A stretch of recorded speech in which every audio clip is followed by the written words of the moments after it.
Antes de comenzar, quiero leer algo. ¿Cuántos pastores están aquí esta noche?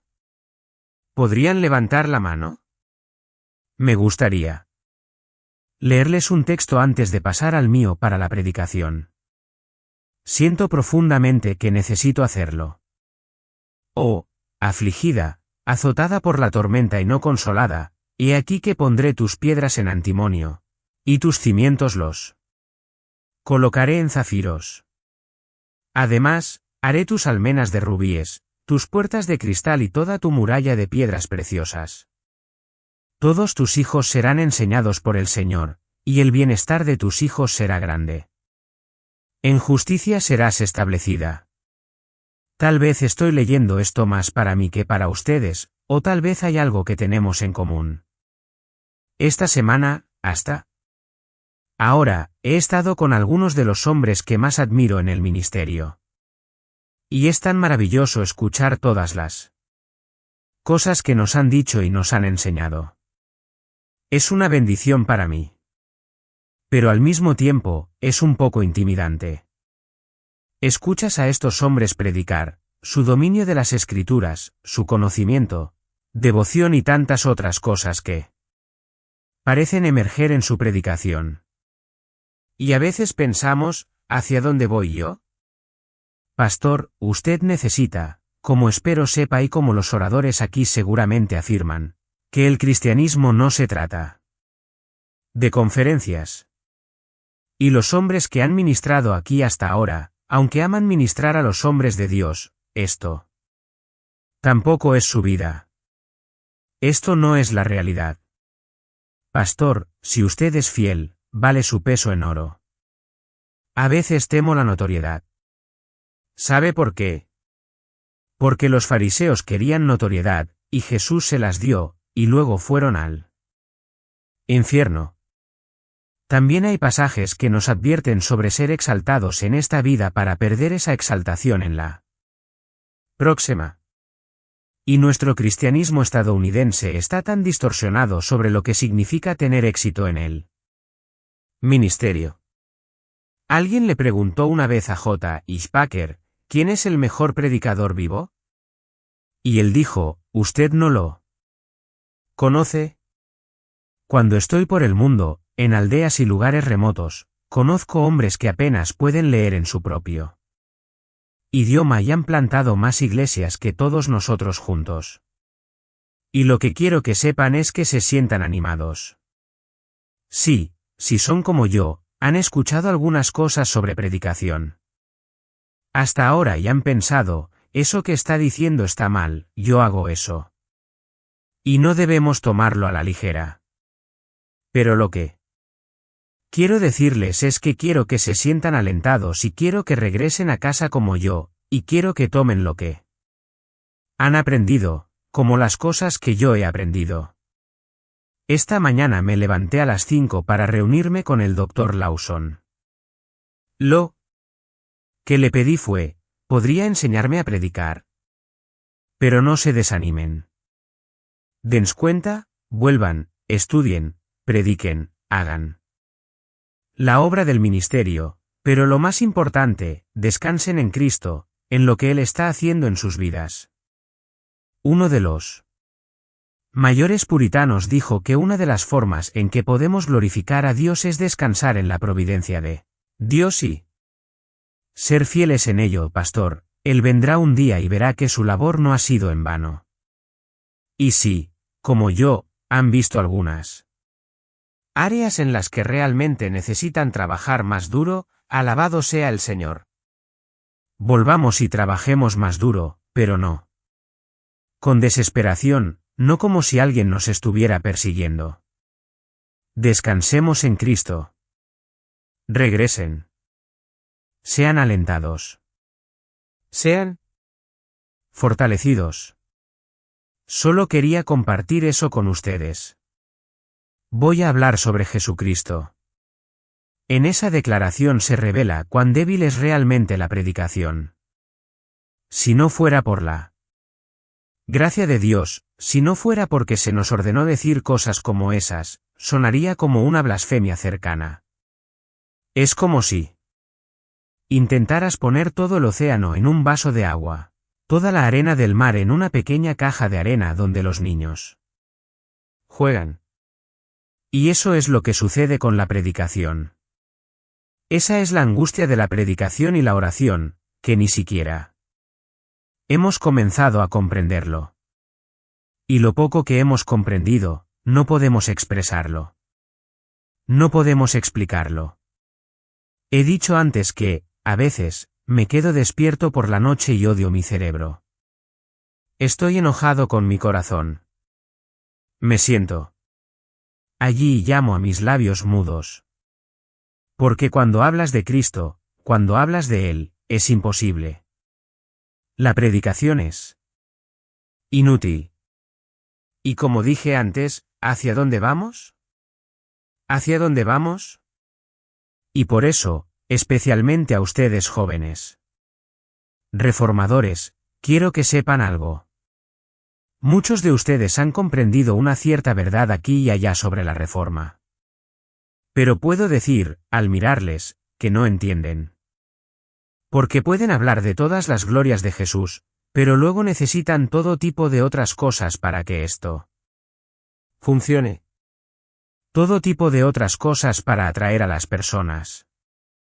Todo tipo de otras cosas para ser relevantes para las personas. Cristo es todo en todo, pero debemos hacer esto y aquello, tener este plan y este esquema, y ser astutos aquí y allá para tener un impacto. Quiero decirles algo, eso es una mentira. Denme un predicador que cortará el brazo de la carne y predicará el Evangelio de Jesucristo. Creo que tengo armas que son poderosas para Dios. Y si resumiera esas armas, serían la proclamación de la palabra, la oración intercesora y el amor sacrificial. No quiero criar un grupo de reformadores que un día tomen mi lugar, que hablen todas las cosas correctas y tengan todos los libros correctos en su biblioteca, pero que pasen más tiempo planeando, diseñando y aprendiendo que arrodillados. Denme un hombre que luche con los hombres solo con la palabra de Dios en su mano. Y denme hombres que luchen con Dios en la vigilia de la noche. Ahora necesitamos podar mucho. Cuando predico, en mi mente, en mi corazón, siempre soy Ezequiel. Y siempre estoy en un valle de huesos secos, y aquí, están muy secos. Ningún esquema, plano astucia en la vestimenta, crecimiento de la iglesia o cualquier otra cosa hará que los muertos se levanten. Solo Dios diciendo. Profetiza al viento. Y si profetizan, si hablan por el Evangelio, no por el Evangelio más algo, sino que se paran allí. Desprovistos de toda esperanza excepto el Evangelio de Jesucristo. Entonces verán el viento y verán a los muertos resucitar. Hoy en día hay tanto desorden. Tanto desorden. Tantos chicos jugando a las canicas con los diamantes de Dios. Apártense de todo eso, y simplemente prediquen, arrodíllense ante Él, luchen con Dios por los hombres, y vivan sacrificialmente. ¿Quieren ver el poder de los hombres? ¿Quieren ver el poder de Dios? Si pueden hacer crecer una iglesia y luego escribir un libro al respecto, no fue Dios. No fue Dios. Bueno, eso era otra cosa que quería decir. Vamos a nuestro texto. Quiero hablar sobre el Evangelio, pero antes de llegar ahí, necesito establecer algunas verdades muy importantes. Quiero que vayamos al libro del Éxodo. Mientras lo buscan. Jóvenes, ¿lo conocen? Su presencia, su poder, su unción. ¿Alguna vez ha venido a ustedes en las primeras horas de la mañana después de una noche de oración, y los ha agarrado por el cuello, los ha lanzado al suelo y los ha sacudido con su amor violento? ¿Alguna vez los ha llenado con el Espíritu Santo, de manera que no están hablando de una tercera persona, sino de una realidad viva que es más real para ustedes que cualquiera en esta congregación en este momento? Jóvenes, no vamos a cambiar este mundo simplemente porque tengamos algunos buenos libros en nuestra biblioteca. Vamos a ser capaces de cambiar este mundo solo porque venimos a esta gente y les decimos, el Dios ante quien yo estoy, el Dios con quien vivo, más que con los hombres. Ustedes tienen más que un libro. Tienen un Dios. Y Él debe ser invocado, conocido y confiado suprema y exclusivamente. Éxodo capítulo 34. Ahora con el Evangelio. Versículo 5, el Señor descendió en la nube y estuvo allí con él, con Moisés, mientras él invocaba el nombre del Señor. Entonces el Señor pasó delante de él y proclamó, el Señor Dios, compasivo y clemente, lento para la ira y abundante en misericordia y verdad, que guarda misericordia para 1000 generaciones, que perdona la iniquidad, la transgresión y el pecado, pero que de ninguna manera tendrá por inocente al culpable. Ahora, observemos esto rápidamente. Esta es una autorrevelación de Dios. En la Biblia, hay momentos en los que Dios desciende y habla por sí mismo. Y este es uno de esos casos. Dice en el versículo 6, entonces el Señor pasó delante de él y proclamó, el Señor Dios. Ahora veamos estas características, compasivo, clemente, lento para la ira, abundante en misericordia y verdad, que guarda misericordia para 1000 generaciones. Esto es absolutamente maravilloso. Estas son buenas noticias para el hombre. Estas son noticias extraordinarias a la luz de lo que es el hombre. Perdona la iniquidad, la transgresión y el pecado. No nos está dando necesariamente una lección sobre los diferentes tipos y clases de pecado. Lo que está haciendo, a la manera hebrea, es acumular un término sobre otro para decirnos que Él perdona todos los tipos y clases de pecado. No hay pecado que este Yahweh no pueda perdonar. Hasta aquí todo bien. Pero ahora dice, sin embargo, de ninguna manera tendrá por inocente al culpable. Acabo de leerles de qué trata la Biblia. Acabo de leerles de qué trata el Evangelio de Jesucristo. Les acabo de exponer el mayor problema de todas las Escrituras, hasta el punto de que podríamos decir que es el dilema divino. Y se encuentra en toda la Escritura. ¿Y cuál es este dilema? Por un lado, tenemos a un Dios que perdona todo tipo y clase de pecado. Pero, por otro lado, tenemos a un Dios que castigará cada pecado cometido por cada pecador en este planeta. Ahora, antes de pasar a la siguiente base, quiero que piensen en algo.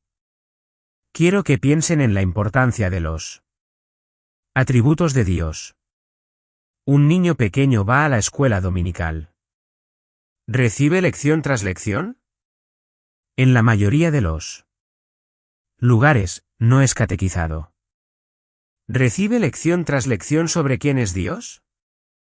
Absolutamente no.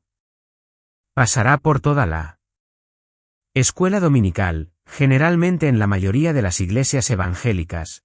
Pasará por todo el grupo de jóvenes, y no escuchará ni un solo sermón en la escuela dominical, en el grupo de jóvenes, o desde el púlpito sobre los atributos de Dios. Y luego, tal vez sienta el llamado al ministerio. Va al seminario. Yo entrevisto a estudiantes de seminario todo el tiempo con esta pregunta, ¿cuántos años en tu seminario estudiaste los atributos de Dios? Siempre digo, ¿cuántos años? Porque la respuesta es desconcertante. ¿Años? Bueno, tuve un curso de sistemática durante un semestre, y ahí estudiamos los atributos de Dios. ¿Cuánto tiempo? Bueno, no sé, como una semana o algo así. Entonces, pasamos al seminario. Muchos estudiantes de seminario saldrán y les preguntaré, en el seminario, ¿cuántos años estudiaste los atributos de Dios? Bueno, tuve 2 semestres, y en el primero tratamos sobre Dios. Ahora, como pastor, ¿cuántos años has estudiado los atributos de Dios y cuántos años has predicado sobre los atributos de Dios a tu congregación? Y ellos responden: bueno, no lo he hecho. Esto es el cristianismo. Esta es una religión que trata sobre Dios, y nadie sabe quién es Dios. De modo que, en una misma frase, una persona puede decir en una típica iglesia evangélica: Dios es justo y Dios perdona todo pecado, sin darse cuenta de que eso es una contradicción gigantesca e insuperable. ¿Cómo puede Él ser justo? ¿Cómo puede ser así? ¿Perdonar el pecado? Sigamos y veamos otro texto rápidamente. Vamos a los Salmos.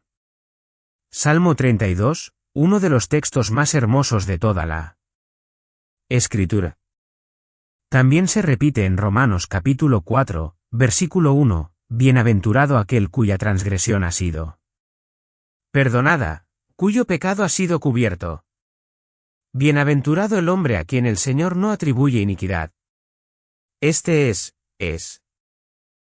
el lenguaje de un Dios justo? Ahora, piensen en lo que se está diciendo. Este Dios cubre el pecado. Este no es el lenguaje de un juez justo.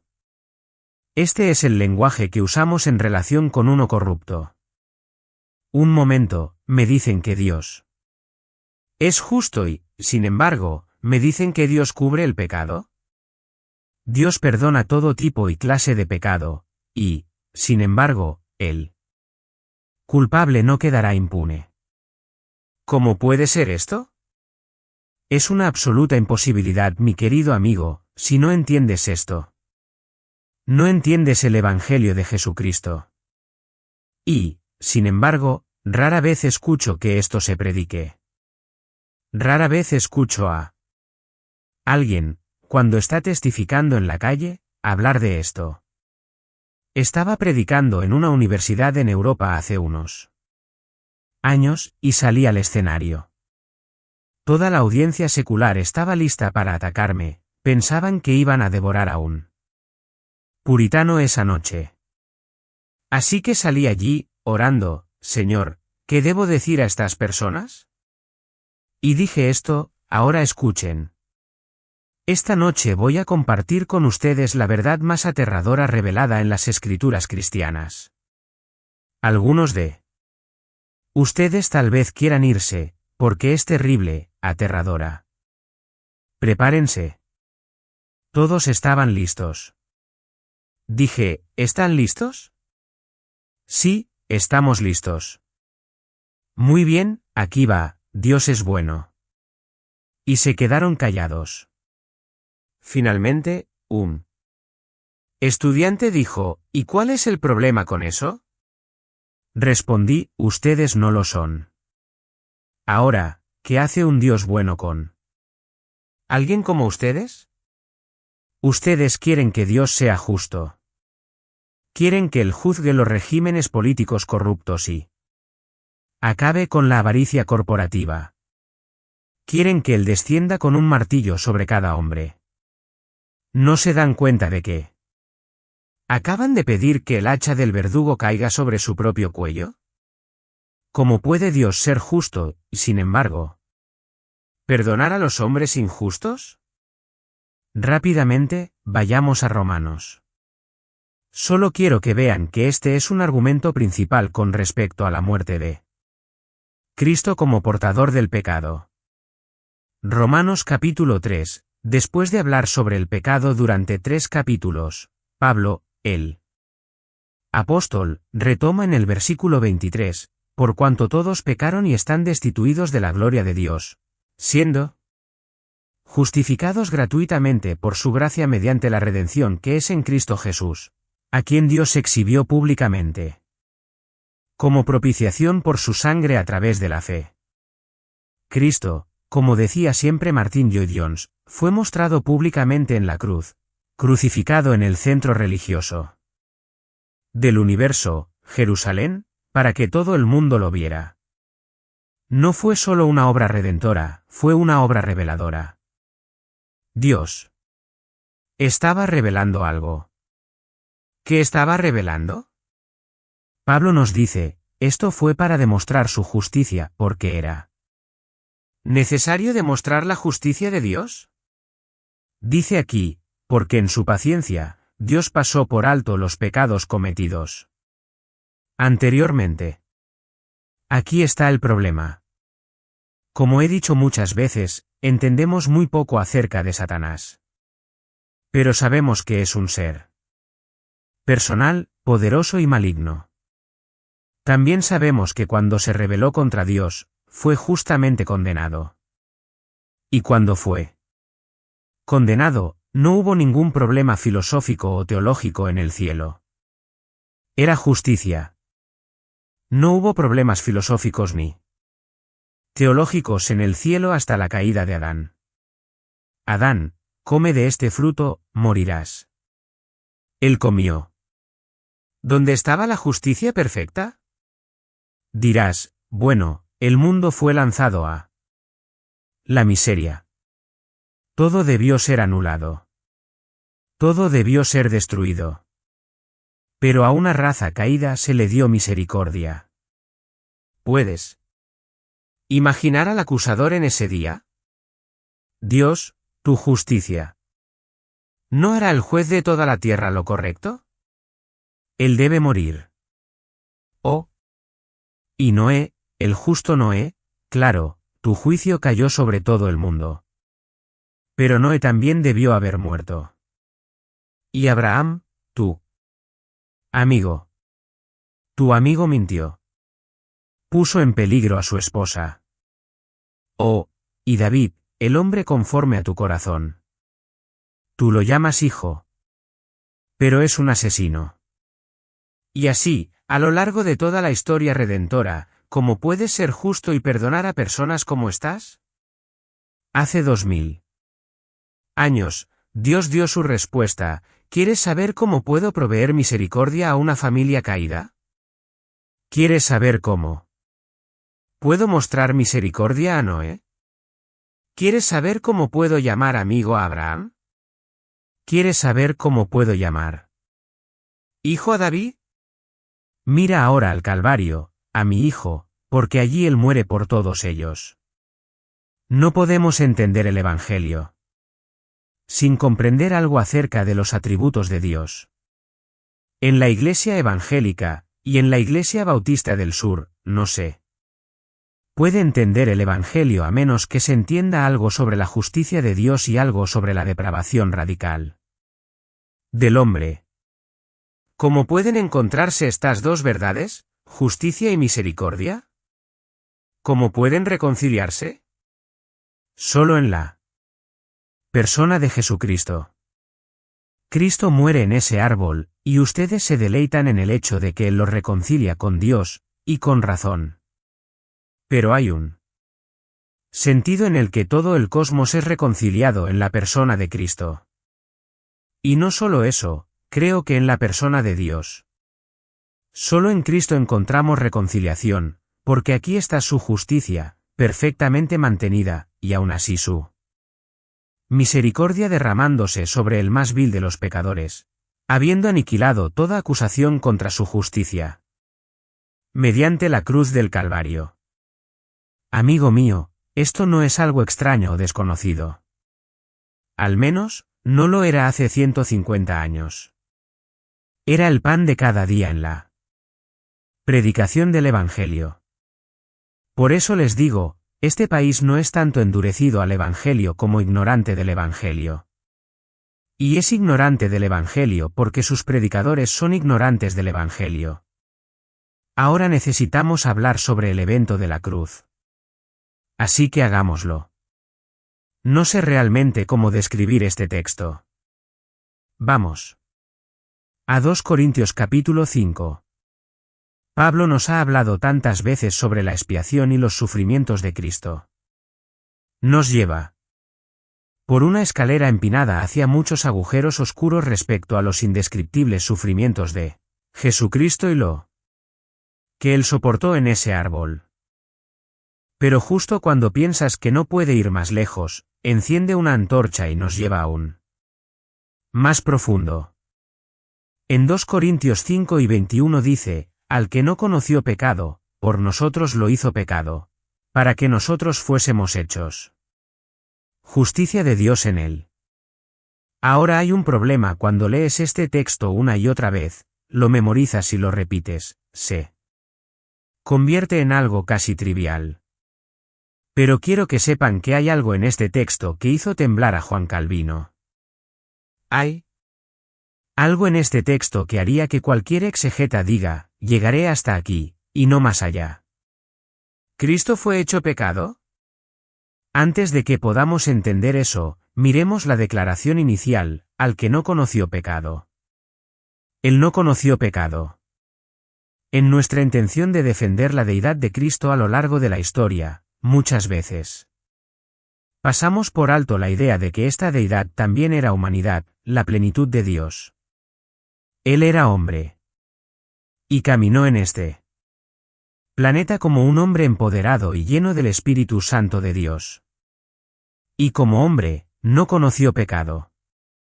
Ahora dirán, sí, hermano Pablo, eso es cierto. Él se conformó perfectamente al Decálogo. Sí, se conformó perfectamente al Decálogo. Pero llevémoslo más lejos. Nunca ha habido un solo momento, ni uno, en tu vida o en la mía, o en la vida de toda la humanidad, en el que hayamos amado al Señor nuestro Dios con todo nuestro corazón, alma, mente y fuerza. Nunca. Ni un momento. ¿Lo comprendes? Nunca ha habido un momento en que hayamos amado a Dios como Él merece ser amado, como debe ser amado. Ahora piensa en esto, ¿cuál es el mayor mandamiento? ¿Cuál es el mayor pecado? Tal vez podrías decir que es quebrantar el mayor mandamiento, amar al Señor tu Dios con todo tu corazón, alma, mente y fuerza. Y nunca lo hemos hecho, ni por un momento. Ahora mira al hombre Cristo Jesús. Nunca hubo un momento en que él no amara al Señor su Dios con todo su corazón, alma, mente y fuerza. Nunca hubo un momento en que no amara a Dios como Dios merece ser amado. Esto le da un nuevo significado a la impecabilidad o la ausencia de pecado en Cristo. También sabemos, según el escritor de Hebreos, que fue tentado. Fue tentado en todas las cosas. Conoció y experimentó todas nuestras tentaciones, y sin embargo, no pecó. Pongamos eso en perspectiva con una analogía de levantamiento de pesas. Una barra olímpica pesa 20 kilos. Supongamos que colocamos una barra en mí y otra en un levantador de pesas de clase mundial. A ambos nos dan una barra de 20 kilos. Estoy bien, y él también. Entonces, añadimos más peso, ahora son 60 kilos. Todavía estoy bien, pero él ni siquiera lo siente. Seguimos añadiendo peso. Llego a mi límite con 100 kilos. Mientras él sigue levantando sin problemas. Añadimos aún más peso, él sigue de pie mientras yo caigo. ¿Por qué doy esta ilustración? Para explicar que la mayor tentación que un hombre ha experimentado es como una pluma. Para Cristo. No solo fue tentado de la misma manera que nosotros y permaneció de pie cuando nosotros no pudimos, sino que continuó soportando, soportando y soportando hasta niveles que no podemos ni empezar a comprender. Este es Cristo. Ahora, jóvenes predicadores, permítanme decirles algo. Hemos hablado mucho sobre la predicación expositiva, pero quiero dejar algo muy claro. Si las personas vienen y están asombradas por tu predicación expositiva, que tu predicación expositiva sea condenada. El propósito de la predicación expositiva es que escuchen grandes cosas sobre Cristo, que se deleiten en Cristo y que se olviden de ti, de tu técnica, de tu habilidad, de tus patrones de pensamiento y razonamiento. Que se pierdan en Jesús. Sabes, creo que tienes muy poca confianza en Jesús cuando necesitas añadir tantas cosas a tu iglesia para que funcione. ¿Qué pasa con una congregación que se levanta solo por una cosa, Cristo? Todo lo que quieren escuchar desde el púlpito es sobre Cristo. Todo lo que quieren cantar es sobre Cristo. Todo lo que quieren orar es a Cristo. Todo lo que quieren servir es a Cristo. Este Cristo sigue revelándose más y más, desplegándose y desplegándose. Ese es el propósito de la eternidad, pasar eternidad tras eternidad explorando las glorias de Dios en él. Rostro de Cristo. Este es Cristo. Este es el que murió por ti. Continuemos. Dice, al que no conoció pecado, por nosotros lo hizo pecado, para que nosotros fuésemos hechos justicia de Dios en él. ¿Qué significa esto?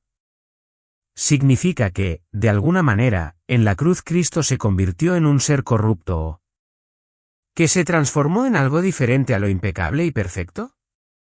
Después de todo, ¿qué significa esto? No, no significa eso. Entonces, ¿qué significa? Observemos la segunda parte del texto, para que nosotros fuésemos hechos justicia de Dios en él. Cuando una persona cree en Dios, se le declara justo. Ahora bien, eso no significa que en el momento en que creas en Dios te conviertas en un ser justo que nunca peca. ¿Qué significa? Significa que, en el momento en que crees en Dios, Dios te concede o pronuncia una declaración legal o forense, estás en lo correcto conmigo. Estás bien delante de mí. Esto es justificación. Pero hay una palabra más que debes incluir si quieres entender la cruz. Justificación significa no solo que Dios te declara justo delante de Él, sino que también te trata como justo delante de Él. Nunca olvides esa palabra. Ahora, ¿cómo se aplica esto a la cruz? En la cruz, nuestros pecados, los pecados del pueblo de Dios, fueron imputados al Hijo, y él fue legalmente declarado culpable delante de Dios y fue tratado como culpable en lugar de su pueblo. Ahora bien, no era una culpa imputada, sino una culpa real. Esto no disminuye el sufrimiento de Cristo. Él fue declarado culpable ante el mismo tribunal de su Padre y, desde ese momento, tratado como culpable. Para el pecador en su corrupción, estar delante de Dios es algo indescriptible. He escuchado a jóvenes que, en su audacia, mientras predican en las calles, dicen, no tengo miedo de estar delante de Dios. Recuerdo que Charles Leiter me enseñó, los jóvenes pueden hablar así, pero cuando estén delante de Dios, se derretirán como una figurita de cera frente a un horno ardiente. Incluso en nuestra corrupción, nos estremeceríamos ante su santidad. Sufriríamos ante su justicia. Cuanto más cuando Cristo, su Hijo, toma nuestra culpa sobre sí mismo. A lo largo de toda la eternidad, esta relación en la Trinidad entre el Padre, el Hijo y el Espíritu Santo era perfecta. Pero ahora, en ese árbol, se rompe. Cristo, desde el mismo trono, es declarado culpable y tratado como culpable. Ahora sigamos. En el libro de Gálatas leemos esto, en el capítulo 3, versículo 10, maldito todo aquel que no permaneciere en todas las cosas escritas en el libro de la ley para hacerlas. Cuando la predicación es precisa, los hombres tiemblan ante palabras como pecado. Los hombres tiemblan ante palabras como maldición. Vemos la palabra maldición y pensamos, bajo maldición. Pero es tarea del predicador exponer. Tratar de explicar, ¿Qué significa esto? A lo largo de las Escrituras, tanto en el Antiguo como en el Nuevo Testamento, vemos que se refiere a separación, condenación, desesperanza, alienación de Dios. Permíteme explicarlo de esta manera: el pecador fuera de Cristo es tan vil, tan despreciable, tan aborrecible, no solo ante Dios, sino ante todo ser justo en el cielo, que lo último que ese pecador escuchará cuando dé su primer paso hacia el infierno será toda la creación poniéndose de pie y aplaudiendo a Dios porque Él ha eliminado de la tierra a esa persona. Maldito. Maldito. Cuando los árboles baten sus ramas y las olas del mar bailan de alegría porque has sido removido de la creación, sin que nadie, ni siquiera tu pariente más cercano, sienta compasión por ti, pero todos levantan sus manos y dicen: el Dios de toda la tierra ha hecho lo correcto. Bajo una maldición. Pero, ¿qué dice la Escritura? Si volvemos a Gálatas, capítulo 3, versículo 13, Cristo nos redimió de la maldición de la ley, hecho por nosotros maldición, porque está escrito: maldito todo aquel que es colgado en un madero. Punto. Esta declaración de Pablo es tan asombrosa que él está utilizando las Escrituras del Antiguo Testamento para validar lo que está diciendo, que cuando Jesucristo estaba en la cruz, Él llevó la culpa de su pueblo y se hizo maldición en su lugar. Ahora, quiero que reflexionen sobre algunas cosas. Conocen las bienaventuranzas: bienaventurados los pobres en espíritu, porque de ellos es el reino de los cielos. Bueno, he tomado las bienaventuranzas y las he invertido. En lugar de bendiciones, ahora son maldiciones, con resultados opuestos, y apliquémoslas a Cristo. Los benditos reciben el reino de los cielos, pero los malditos son rechazados de él. Los benditos son receptores del consuelo divino, pero los malditos son objetos de la ira divina. Los benditos son saciados, pero los malditos son miserables y desdichados. Los benditos reciben misericordia, pero los malditos son condenados sin compasión.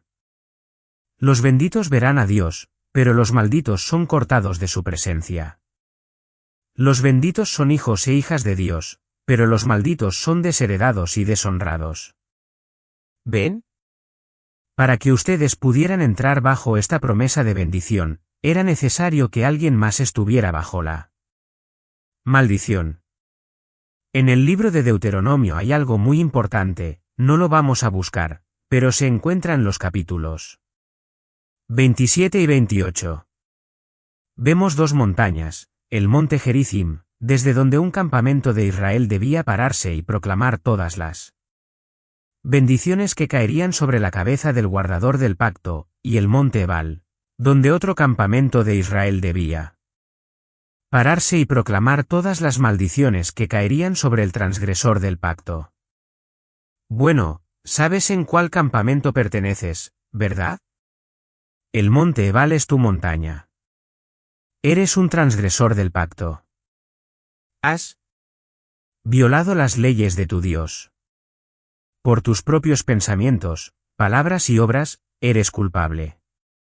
Y lo único que podrías esperar escuchar es que la montaña, incluso el Sinaí, te grite: condenado. Condenado. Condenado. El monte Gerizim está tan lejos de ti como una montaña puede estarlo. Pero en el Calvario, Cristo intercedió en tu lugar. Y todas las maldiciones escritas en el libro de la ley que debieron caer sobre ti por toda la eternidad cayeron sobre él en el Calvario. Entonces, lo que he hecho es tomar estas maldiciones y relacionarlas con lo que le sucedió a Jesucristo en el Calvario. Cuando él miró al cielo mientras colgaba en esa cruz, clamó: Dios mío, ¿por qué me has desamparado? ¿Y cómo? Dijo R.C. Sproul una vez: Dios respondió: el Señor, tu Dios, te maldice. El Señor envía sobre ti maldición, confusión y reprensión hasta que seas destruido y perezcas rápidamente. El Señor te hiere con locura, con ceguera y con turbación de corazón, y andarás a tientas al mediodía como anda a tientas el ciego. En la oscuridad, y no habrá quien te salve. El Señor se deleita en hacerte perecer y destruirte, y serás arrancado de la tierra. Maldito serás en la ciudad, maldito serás en el campo. Maldito serás al entrar, maldito serás al salir. ¿El cielo? Que está sobre tu cabeza será de bronce, y la tierra que está debajo de ti será de hierro. Serás un horror, un proverbio. Y una burla entre todos los pueblos. Que todas estas maldiciones vengan sobre ti, te persigan y te alcancen hasta que seas destruido. Porque no obedeciste al Señor tu Dios guardando sus mandamientos y sus estatutos que Él te ordenó. Permíteme leer más de mis notas. Mientras Cristo cargaba nuestro pecado en el Calvario, fue maldecido como un hombre que hace un ídolo y lo pone en secreto. Fue maldecido como quien deshonra a su padre o madre, como quien mueve el límite de su vecino o extravía a un ciego en el camino. Fue maldecido como quien tuerce la justicia al extranjero, al huérfano y a la viuda. Fue maldecido como quien es culpable de toda clase de inmoralidad y perversión, quien hiere a su prójimo en secreto o acepta un soborno para derribar al inocente. Fue maldecido como quien no confirma las palabras de la ley al obedecerlas. Hay un pasaje en Proverbios que dice, como gorrión en su vagar y como golondrina en su vuelo, así la maldición sin causa nunca se posará. Pero, ¿cómo se posó sobre ese cordero sin mancha? Porque él intercedió. Porque él tomó el lugar de su pueblo. David clamó en el Salmo 32, que ya leímos, cuán bienaventurado es aquel cuya transgresión es perdonada, cuyo pecado es cubierto. Cuán bienaventurado es el hombre a quien el Señor no atribuye iniquidad y en cuyo espíritu no hay engaño. Y sin embargo, en la cruz, el pecado imputado a Cristo fue expuesto delante de Dios y del ejército celestial. Fue exhibido públicamente delante de los hombres y hecho un espectáculo para ángeles y demonios por igual. Las transgresiones que él llevó no le fueron perdonadas, y los pecados que cargó no fueron cubiertos. Si el hombre es contado como bendito porque no se le imputa iniquidad, entonces Cristo fue maldecido más allá de toda medida porque la iniquidad de todos nosotros fue cargada sobre su cabeza. Cuando se predica el Evangelio, no escuchamos estas cosas. Recuerdo una vez cuando salió la película La Pasión de Cristo, y muchos pastores me escribían, enfadados por varias cosas relacionadas con esa película. Y no tengo nada contra Mel Gibson ni contra los que hicieron la película. De hecho, me dio la oportunidad de escribirles a esos pastores y decirles, tengo más problemas con su predicación del Evangelio que con la película de Mel Gibson. Uno de los evangelistas más prominentes en Estados Unidos apareció en un programa de radio y dijo, hemos escuchado mucho sobre esta película. Voy a compartir el Evangelio. Voy a darlo todo. Les diré a las personas lo que es el Evangelio. Apagué mi camioneta, encendí la radio y escuché. Habló sobre los clavos, la corona de espinas, lo que los romanos le hicieron. Habló de todo lo que estaba en esa película, pero nunca mencionó la justicia de Dios ni cómo puede un Dios justo perdonar a hombres malvados.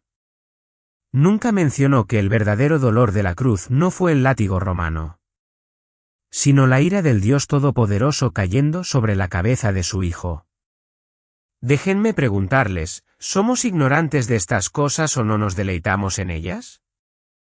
Las congregaciones no se deleitan en esta cruz, tal vez porque los predicadores no se deleitan en ella. Cuando uno vislumbra esta verdad, hay un sentido real en el que te arruina. Te conviertes en prisionero de ella. No puedes pensar en otras cosas. Te despiertas por la noche, y la misma verdad regresa, una y otra vez, año tras año. ¿Cómo puede ser? Y puedes cantar, y puede ser que yo obtuviera interés en esto. ¿Que él hiciera esto? Es absolutamente asombroso. En la renovación del pacto en Moab, hay un pasaje realmente único que creo que nos lleva más allá hacia Cristo. Sobre lo que le sucedería al transgresor del pacto bajo el pacto mosaico. Y dice, el furor del Señor y su celo arderán contra ese hombre, y todas las maldiciones escritas en este libro caerán sobre él, y el Señor borrará su nombre de debajo del cielo. Entonces el Señor lo separará para adversidad de todas las tribus de Israel, conforme a todas las maldiciones del pacto escritas en este libro de la ley. ¿Puedes imaginarlo? ¿Alguna vez has estado orando y Dios se ha manifestado? Mi pequeño hijo, Ian, me preguntó un día. Mientras orábamos, papá, ¿cómo es cuando Dios desciende? Le respondí, hijo, lo mejor que puedo decirte para describirlo sería esto. ¿Recuerdas el tornado categoría F5 que estudiamos en tu clase en casa? Me dijo, sí. Le dije, sería como orar a 3 pies de distancia de un tornado categoría F5 que te levanta y te llena con su amor. Pero, oh, qué diferente será estar perdido en el día del juicio y ser señalado. Todos esos amigos tuyos que se burlaron de Dios contigo y de alguna manera tranquilizaron tu conciencia, ahora están escondiéndose bajo las montañas, en cuevas y agujeros. Y tú eres señalado para estar delante de Dios Todopoderoso. ¿Puedes imaginar eso? Mientras avanzas hacia la sala de juicio, ves a todas estas hordas gigantescas de ángeles y bestias, la creación misma corriendo en dirección opuesta, gritando, huyan de la ira venidera. Y mientras entras, eres señalado delante de él. Pero en ese árbol, Cristo fue señalado. El único guardador del pacto, el único hijo de Yahweh, el único siervo que Yahweh ha tenido jamás, fue señalado. Y amo este lenguaje. En los tiempos modernos, quiero exhortar a todos ustedes, predicadores, a usar este tipo de lenguaje con mayor frecuencia para hablar de Cristo como lo hace el escritor de Hebreos. Es mi manera favorita de hablar de Cristo, mi hermano mayor. El que es mayor que José, todos nosotros, pequeños, malvados, hermanos, todos nosotros, transgresores del pacto sin esperanza, sin nada bueno en nosotros. Pero hubo uno, un hermano mayor que se hizo de nuestra sangre. Y aunque estaba libre de culpa y pecado, nos apartó. Tomó nuestro lugar. Cargó nuestra maldición. En el libro de Números hay un pasaje hermoso. Si pueden, acompáñenme rápidamente. Números capítulo 6, versículo 24, el Señor te bendiga y te guarde, el Señor haga resplandecer su rostro sobre ti, y tenga de ti misericordia, el Señor alce su rostro sobre ti y ponga en ti paz. Cuando leyeron eso antes, alguna vez, en cuanto lo leyeron, pensaron, alto ahí, algo no cuadra. Yo sí. Es suficiente para sacudir tu creencia en la inerrancia de las Escrituras. Deberías preguntarte, ¿cómo puede ser esto posible? Está bendiciendo a una nación malvada. Está haciendo resplandecer su rostro sobre un pueblo que, como podemos ver antes y después de este pasaje, lo está rebelando contra él. ¿Cómo puede un Dios justo perdonar a este pueblo? ¿Cómo puede un Dios santo bendecir a este pueblo? Solo hay una manera. Todo, absolutamente todo en la Biblia apunta al Cordero. Y me atrevo a decir que, si lees la Biblia correctamente, te será difícil darle sentido a cualquier parte de ella fuera del Cordero. ¿Por qué esta bendición? ¿Pertenece al pueblo de Dios? Bueno, demos la vuelta al texto y apliquémoslo a Cristo. El Señor te maldiga, el Señor te entregue a la destrucción. El Señor quite la luz de su presencia de ti y te condene. El Señor aparte su rostro de ti y te llene de miseria. ¿Alguna vez has dicho esto, estoy bendecido? Bueno, alabo a Dios por eso. Deberías decirlo. Está en todo el libro de los Salmos.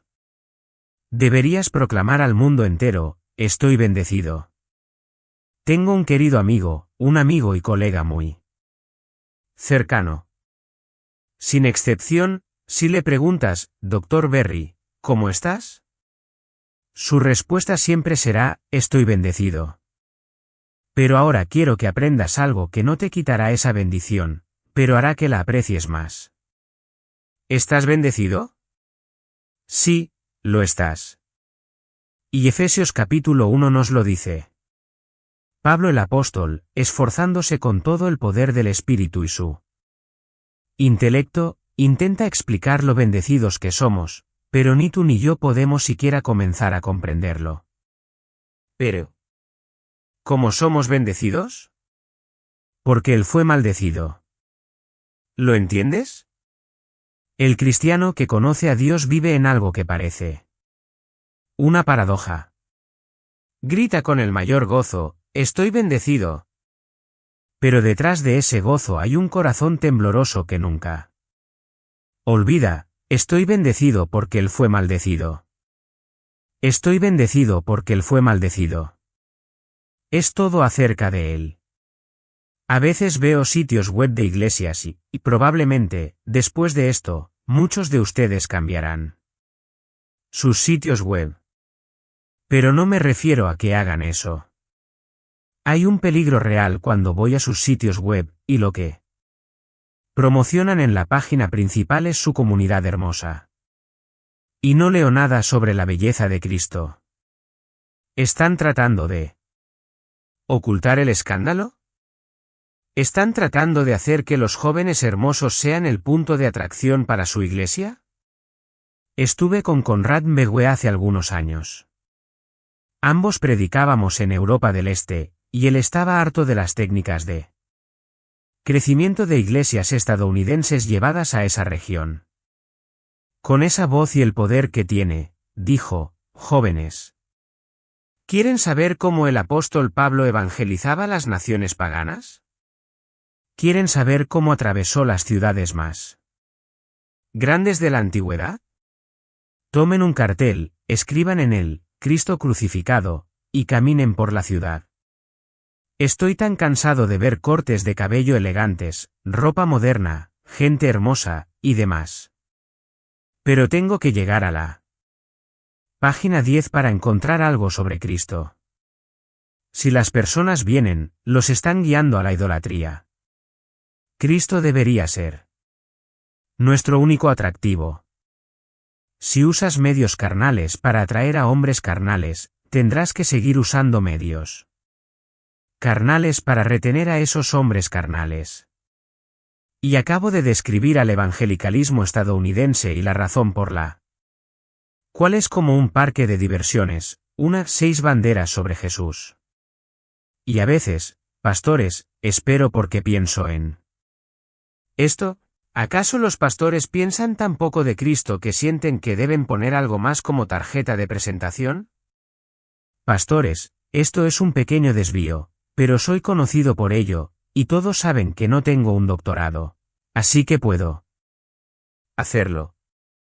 Pastores, escúchenme, si mi esposa estuviera en el supermercado a las 11 de la noche porque tuvo que ir tarde, debido a que mi hija está enferma, y 3 o 4 hombres la atacaran en el estacionamiento, y ustedes pasaran por allí, y no hicieran nada por miedo, yo iría a buscar a esos hombres. Y después de eso, vendría por ustedes. Otra cosa, pastor, tengo una pequeña hija, su nombre es Rowen, tiene 5 años. Ella es la luz de mi corazón, mi Pequeña Rowan. Supongamos que tengo que hacer un viaje largo, y la llevo a ustedes, vestida con un sencillo vestido blanco porque, como su madre, no necesita nada más, es tan hermosa. Con grandes ojos y pequeños zapatitos blancos, la pongo bajo su cuidado y me voy de viaje. Pero al regresar, descubro que ustedes la han prostituido, que la han vestido con las ropas del mundo, le han pintado los ojos y arreglado su cabello con un solo propósito: hacerla atractiva para hombres carnales que me odian. Eso es lo que muchos pastores en América han hecho, y es la razón por la cual, cuando el Cordero regrese, se arrastrarán en agujeros junto con los demás. Veo iglesias enormes, y en esas iglesias grandes, muchas veces hay 20, 30, 40, tal vez 100 personas que realmente solo quieren a Jesús. Todo lo que quieren es escuchar la palabra de Dios predicada, adorar, y no necesitan que la adoración sea sostenida por algo externo. No necesitan humo, no necesitan fuego, no necesitan drama. Solo quieren cantar a Cristo y orar. Pero están allí, hambrientos en un rincón, mientras el pastor atiende a todos los hombres carnales y malvados que nunca quieren a Cristo. Oh, pastores, no hagan eso. Y para los jóvenes que están comenzando en el ministerio, no empiecen así. No lo hagan. Vamos a regresar a nuestro texto. En el jardín de Getsemaní, y traigo esto porque son puntos que he escuchado predicar en sermones lo suficiente como para que me molesten, oímos a Cristo en Getsemaní diciendo: pase de mí esta copa. 3 veces clama esto al Padre.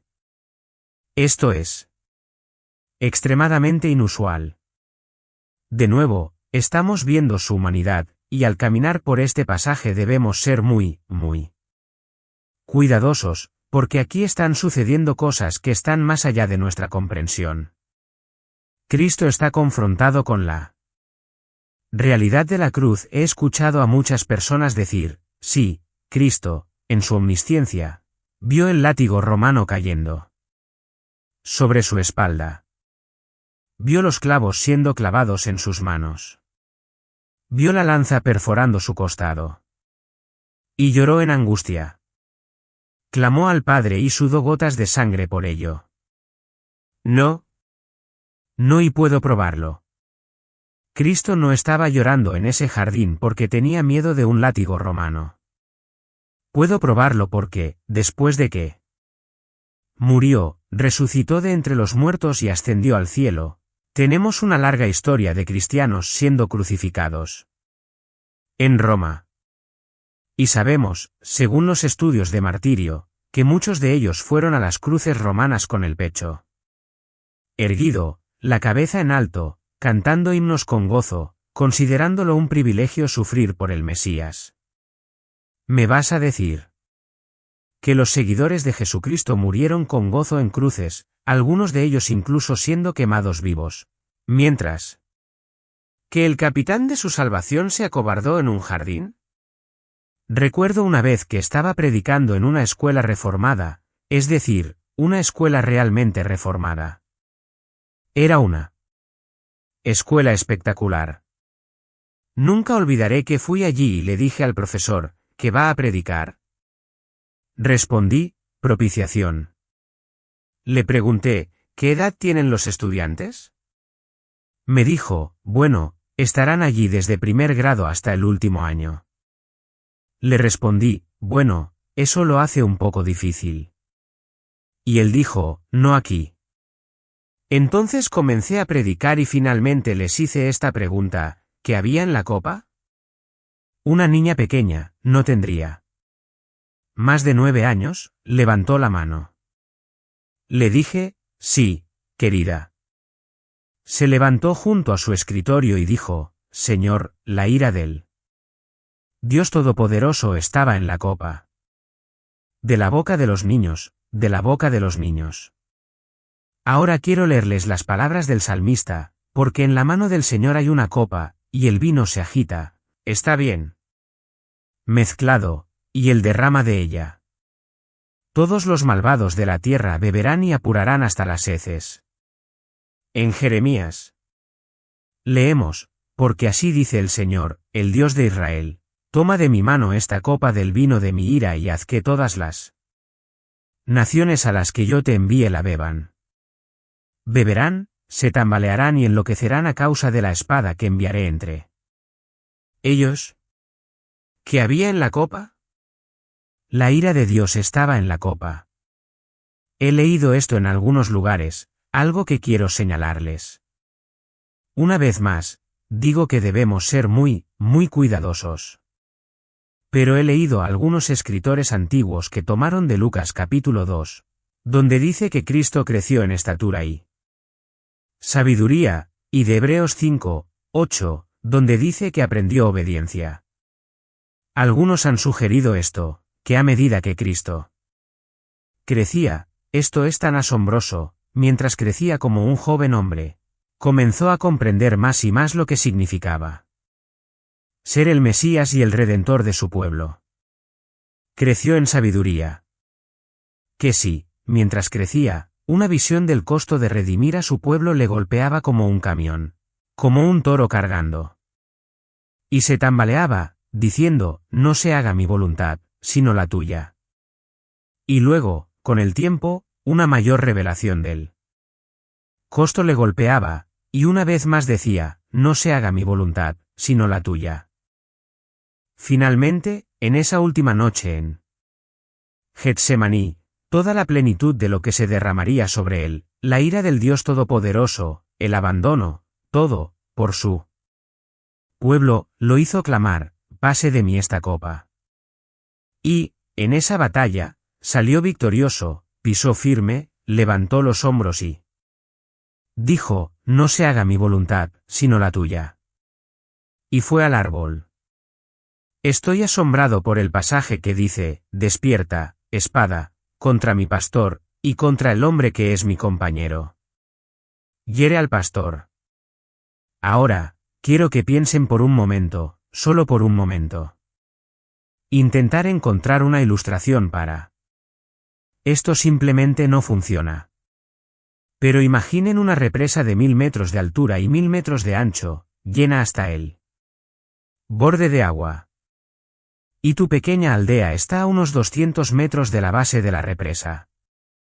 Una mañana te despiertas con una explosión que parece partir literalmente la tierra en dos. Corres hacia la ventana solo para ver una ola de 1000 metros de altura que se dirige directamente hacia tu aldea. Ni el más veloz de los pies puede escapar.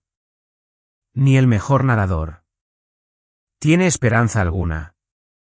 En ese terror paralizante, en un instante, la tierra se abre y traga la ola, sin que ni una sola gota te salpique las piernas. Así debía derramarse la ira de Dios sobre ti, sobre mí, sobre el mundo. Pero Cristo se ofreció a sí mismo para recibirla. Bebió hasta la última gota. La extinguió. La apartó. La agotó por completo. Imaginen esto, dos enormes piedras de molino, cada una de 5 toneladas, moviéndose en direcciones opuestas.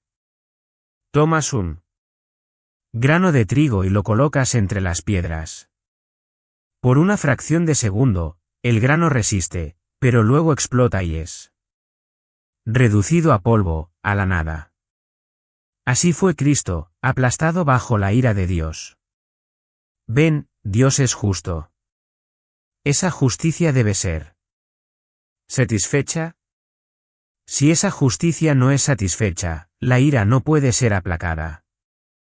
No es como muchos han dicho, incluso en la representación de las crónicas de Narnia, el león, la bruja y el ropero. En la versión cinematográfica, está representado de manera incorrecta. Cuando Edmund traiciona a todos, Aslan dice a Peter: no puedo simplemente rescatarlo. Peter pregunta, ¿por qué no? Y básicamente la idea es que existe algún principio de justicia que Aslan mismo debe obedecer, un principio fuera de él. He escuchado a personas decir que hay una regla de justicia que incluso Dios no puede violar, como si hubiera alguna ley externa fuera de Dios a la que él tuviera que someterse. Eso es absolutamente absurdo. Entonces, ¿qué fue? Dios tuvo que satisfacer su propia justicia. Y al satisfacer esa justicia, aplacó su ira. Ahora quiero leerles de uno de mis autores favoritos, John Flavel, en su obra La Gloria Mediadora de Cristo, volumen 1. Escribe lo que yo llamo el Pacto del Padre, una historia en la que el Padre y el Hijo dialogan entre sí en la eternidad pasada. El Padre dice: Hijo mío, aquí hay un grupo de pobres almas miserables. Han arruinado por completo su destino y ahora están expuestos a mi justicia. Mi justicia exige satisfacción por ellos o se satisfará en su ruina eterna. ¿Qué se hará por estas almas?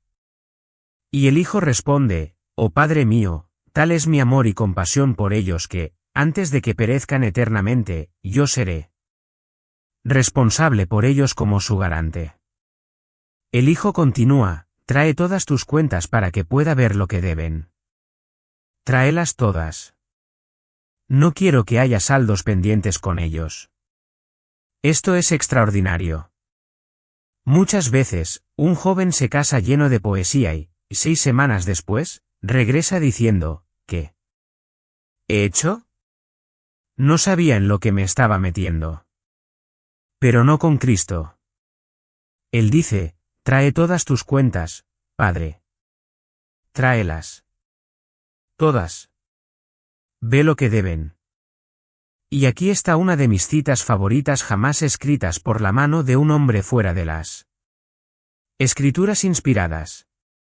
Trae todas tus cuentas, Padre, para que pueda ver lo que deben. Señor, tráelas todas para que no haya saldos pendientes con ellos. ¿Oyes eso? Trae cada deuda. Todas ellas. Y cuando las pague todas, no quedará nada más que pagar. No habrá saldos pendientes. Esto significa que no queda nada para que yo, para que tú, para que cualquiera de nosotros pague. Estoy libre. Soy libre. Soy libre. Y podrías decir, si les dices eso a las personas, no vivirán en piedad. No, les dices esto a hombres carnales que están en la iglesia, y no vivirán en piedad. Pero dile esto a un alma regenerada, y con su libertad adorará y servirá. Este es el verdadero problema en muchos lugares, no es una cuestión de salvación por el señorío, es una cuestión de regeneración. El mismo Dios que justifica también regenera el alma para que ésta desee someterse al señorío de Cristo. No es tomar un nuevo conjunto de reglas o realizar una obra, es una nueva creación, es el poder de Dios. El Hijo dice: Tráelas todas, Padre, para que no haya saldos pendientes con ellos. A mi mano exigirás el pago, y prefiero sufrir tu ira que ellos deban sufrirla. Sobre mí, Padre, sobre mí recaiga toda su deuda. Y el Padre responde: Pero hijo mío, si tomas responsabilidad por ellos, debes estar preparado para pagar hasta el último céntimo. No esperes rebajas. Me recuerda un viaje que hice por el río Amazonas. Muchas veces navegaba sin techo en mi bote. De repente, veía una tormenta formándose, y sabía que no tendría tiempo de llegar a la orilla.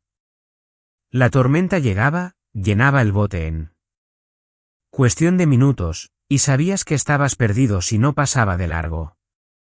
Rogabas que la tormenta se desviara, pero aquí. El Padre le dice al Hijo: Si vas a tomar responsabilidad por este pueblo, no esperes que la tormenta pase. Si los salvo a ellos, no te salvaré a ti. Y Cristo responde: Contento, Padre, así sea. Carga todo sobre mí. Y amo esta declaración porque muestra la naturaleza de Cristo. Él dice: Cárgalo todo sobre mí, Padre. Soy capaz de cumplirlo. ¿No es maravilloso? Ningún ángel, serafín o querubín puede decir eso, solo la deidad. Soy capaz de cumplirlo. Él es capaz. Él es capaz. Y aunque esto signifique un tipo de destrucción para mí, aunque empobrezca todas mis riquezas y vacíe todos mis tesoros, aún así estoy contento de asumirlo. Vamos a cerrar con esto.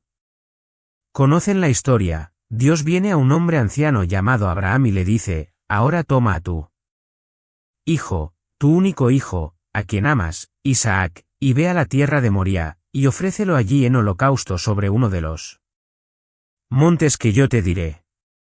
Y ese anciano toma a su hijo. Tengo 2 hijos, y no puedo ni comenzar a imaginarlo.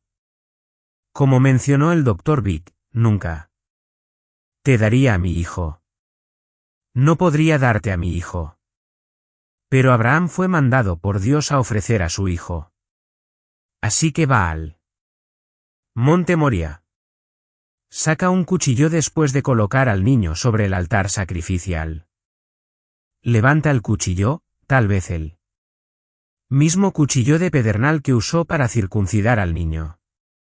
Lo levanta, y justo cuando la voluntad del anciano se rinde completamente a la voluntad de Dios, Dios lo detiene y dice: Abraham, Abraham, no extiendas tu mano contra el muchacho, ni le hagas nada, porque ahora sé que temes a Dios, ya que no me has rehusado a tu hijo, tu único hijo.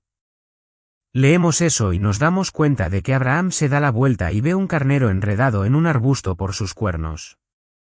El carnero es sacrificado en lugar del hijo, y todos respiramos aliviados.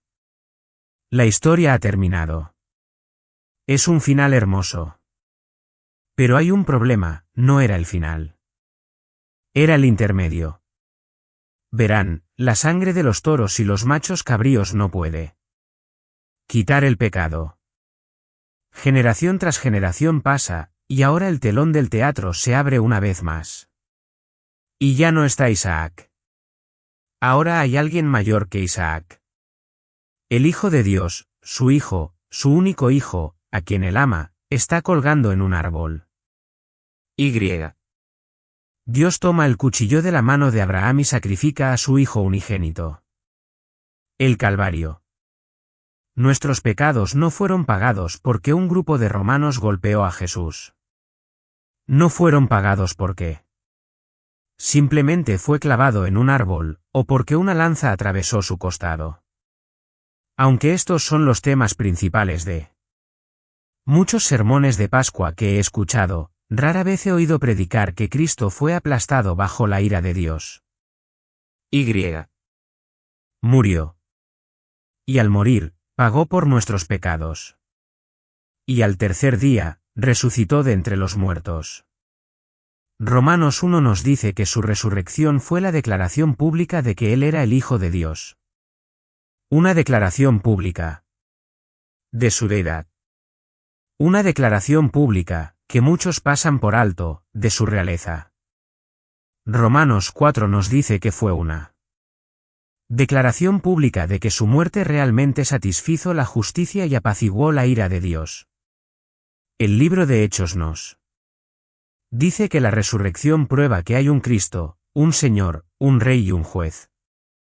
Y como José, que en un momento fue sacado de la prisión y puesto delante del faraón, y el faraón le dijo: sin tu permiso, nadie levantará mano ni pie en todo Egipto, así también Jesús Cristo fue presentado como el Hijo del Hombre delante del Padre. Y él se sentó a su diestra, y el Padre le dijo: no se levantará un pie, no se moverá un dedo en todo el universo excepto por tu mano, hijo mío. Este es el Evangelio. ¿Qué deben hacer? Deben arrepentirse de sus pecados y creer en el Evangelio. ¿Cómo nos atrevemos a abaratar un mensaje tan glorioso con frases como: ahora levanten la mano, cierren los ojos, o con trucos y estrategias para hacer que las personas pasen al frente? Y cuando pasan al frente, ¿los aconsejamos durante 2 o 3 minutos? ¿2 o 3 minutos? Porque es realmente fácil hacer que alguien rece una oración. No, llamamos a los hombres al arrepentimiento de sus pecados y a creer en el Evangelio. Y luego, como proclamadores y como escribas, nos sentamos con ellos y les mostramos lo que dice la Biblia acerca del arrepentimiento, y les preguntamos, ¿esto se ha convertido en una realidad en tu vida? Les mostramos lo que es la fe y les preguntamos, ¿esto se ha convertido en una realidad en tu vida? Les decimos que invoquen el nombre del Señor, pero solo tenemos la autoridad para declarar el Evangelio y presentar los principios de la seguridad bíblica. Ningún pastor tiene la autoridad de declarar que alguien está salvo, como se hace todo el tiempo en casi todas las iglesias evangélicas en América. Cuando predicas, joven, especialmente si vas a ser evangelista, entiende esto, tu trabajo comienza cuando sales del púlpito. No es raro que me quede en una iglesia hasta las 3 de la mañana, haciendo ¿qué? Tratando con almas. Tratando con almas hasta que encuentren seguridad. Y luego, después de que encuentren seguridad, les damos advertencias evangélicas diciéndoles, joven, si esta noche has creído, entonces estás verdaderamente salvo. Parece haber evidencia del trabajo de Dios en ti. Pero entiende esto, si no continúas, si te apartas de esto, si vuelves al mundo, si no hay disciplina, si no hay progreso en el Señor, entonces entiende esto. No tienes nada aquí esta noche bajo la predicación de este predicador. Asegúrense de su llamado y elección. El Evangelio no solo debe ser predicado correctamente, sino que los hombres deben ser llamados correctamente, deben ser tratados correctamente. Y es costoso para el predicador trabajar hasta que Cristo sea formado en ellos. Si estás aquí esta noche y estás preocupado por tu alma, si no sabes si eres cristiano, entonces yo, así como otros, nos quedaremos aquí todo el tiempo que sea necesario para mostrarte en las Escrituras la salvación de Dios. Que Dios tenga misericordia de ti y te bendiga.